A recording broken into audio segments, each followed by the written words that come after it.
अमरावती महानगरपालिका अंतर्गत राष्ट्रीय उपजीविका अभियानाच्या माध्यमातून चालविण्यात येणाऱ्या आधार शहरी बेघर लोकांसाठी निवारा केंद्र नवी वस्ती बडनेरा येथे व्यवस्थापिका कुमारी ज्योती बेनीसिंग राठोड यांच्या वाढदिवसानिमित्त आयोजित करण्यात आलेला स्नेहमिलन सोहळा अत्यंत उत्साहपूर्ण आणि भावनिक वातावरणात पार पडला। समाजातील निराधार, बेघर आणि उपेक्षित घटकांना मायेचा आधार देत त्यांचे जीवन उभे करण्यासाठी सातत्याने कार्य करणाऱ्या ज्योती राठोड यांच्या सेवाभावी कार्याचा यावेळी उपस्थित मान्यवरांनी गौरव केला। महामहिम राष्ट्रपती द्रौपदी मुर्मू यांच्या हस्ते सन्मानित झालेल्या ज्योतिताईंच्या वाढदिवसानिमित्त आयोजित या कार्यक्रमात सेवाभाव, माणुसकी आणि सामाजिक बांधिलकीचा सुंदर संगम अनुभवायला मिळाला। कार्यक्रमाला अध्यक्ष म्हणून भारतीय जैन संघटनेचे अध्यक्ष तथा समाजसेवी सुदर्शनजी गांग, तर प्रमुख अतिथी म्हणून विदर्भ महारोगी सेवा संस्था तपोवन अध्यक्ष doctor Subhash Gavai, सफारीतील Gadge Baba doctor Govind caste, Badnera police स्टेशनचे वरिष्ठ पोलीस निरीक्षक सुनील चव्हाण, सहाय्यक आयुक्त समाज कल्याण विभाग अमरावतीचे राजेंद्र जाधव, प्राचार्य डॉक्टर अरुणा वाडेकर, महिला महाविद्यालय अमरावती, संत गाडगेबाबा अध्यासन केंद्र अमरावतीचे दिलीप काळे, तसेच समाजकार्य महाविद्यालय अमरावतीचे प्राचार्य डॉक्टर राजकुमार दासरवाड आदी मान्यवरांची प्रमुख उपस्थिती लाभली। सर्वप्रथम उपस्थित मान्यवरांचे शाल व श्रीफळ देऊन स्वागत करण्यात आले। यावेळी आधार केंद्राचे संचालक राजीव बसवनाथे यांच्या कार्याचाही विशेष गौरव करण्यात आला। निराधार, बेघर आणि उपेक्षित व्यक्तींना सन्मानाने जगण्याचा हक्क मिळवून देण्यासाठी त्यांनी केलेले कार्य प्रेरणादायी असल्याची भावना उपस्थितांनी व्यक्त केली। त्यांच्या संवेदनशील नेतृत्वामुळे आधार केंद्र अनेक गरजूंना कुटुंबाचा आधार ठरत असल्याचे मान्यवरांनी नमूद केले। कार्यक्रमादरम्यान बेघर निवारा केंद्रातील उपेक्षितांना पुरणपोळी व मिष्टान्न भोजन देण्यात आले। सोबतच उपस्थित निमंत्रित पाहुण्यांनीही जेवणाचा आस्वाद घेतला। या उपक्रमामुळे उपस्थितांच्या चेहऱ्यावर आनंद झळकत होता। दुसऱ्यांच्या आयुष्यात आनंद निर्माण करण्यातच खरा सेवाभाव असतो, हा संदेश या कार्यक्रमातून अधोरेखित करण्यात आला। यानंतर आर.के. मेलोडीज ऑर्केस्ट्रा यांच्या वतीने सुमधुर गीतांचा कार्यक्रम सादर करण्यात आला। राजेंद्र पछेल व संच यांनी एकाहून एक सरस गीते सादर करून उपस्थितांची मने जिंकली। संपूर्ण परिसर संगीताच्या सुरांनी भारावून गेला होता।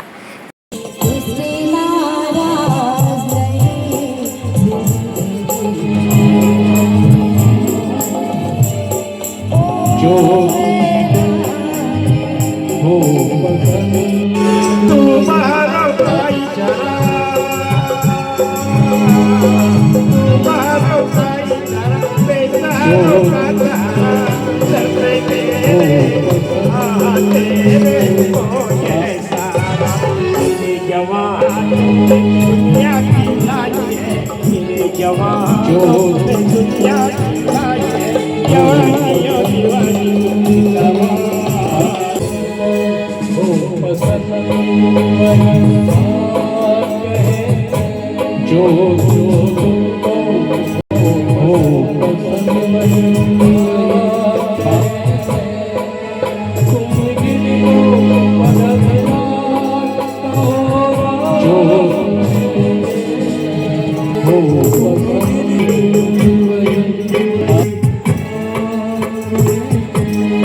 सामाजिक बांधिलकी, सेवाभाव आणि माणुसकीचा संदेश देणारा हा स्नेहमिलन सोहळा उपस्थितांच्या कायम स्मरणात राहणारा ठरला. पाहूया या स्नेहमिलन कार्यक्रमाची एक झलक. त्यामुळे अनाथांची, रोग्यांची, निराधार लोकांची जी सेवा करतात ते खरं पुण्य कमावतात. पैशाचं कमाई जे असेल ते पुण्य नाही आपलं. त्यामुळे आपण राजूभाऊ आणि ज्योतिताईंना मनापासून सर्व अभिनंदन करूया. मी यांच्या कार्याला आणि यांना अतिशय मनापासून शुभेच्छा देतो आणि आपण सर्वांनी माझा जो गौरव केला त्याबद्दल मी पुन्हा एकदा आभार व्यक्त करतो. तुमच्या संपूर्ण कार्याला पुढच्या वाटचालीसाठी आम्ही शुभेच्छा देतो आणि समाज कल्याण विभागामार्फत जे काही आपल्यासाठी करता येईल ते आम्ही नक्की करण्याचा प्रयत्न करू, एवढं मी तुम्हाला सांगू इच्छितो.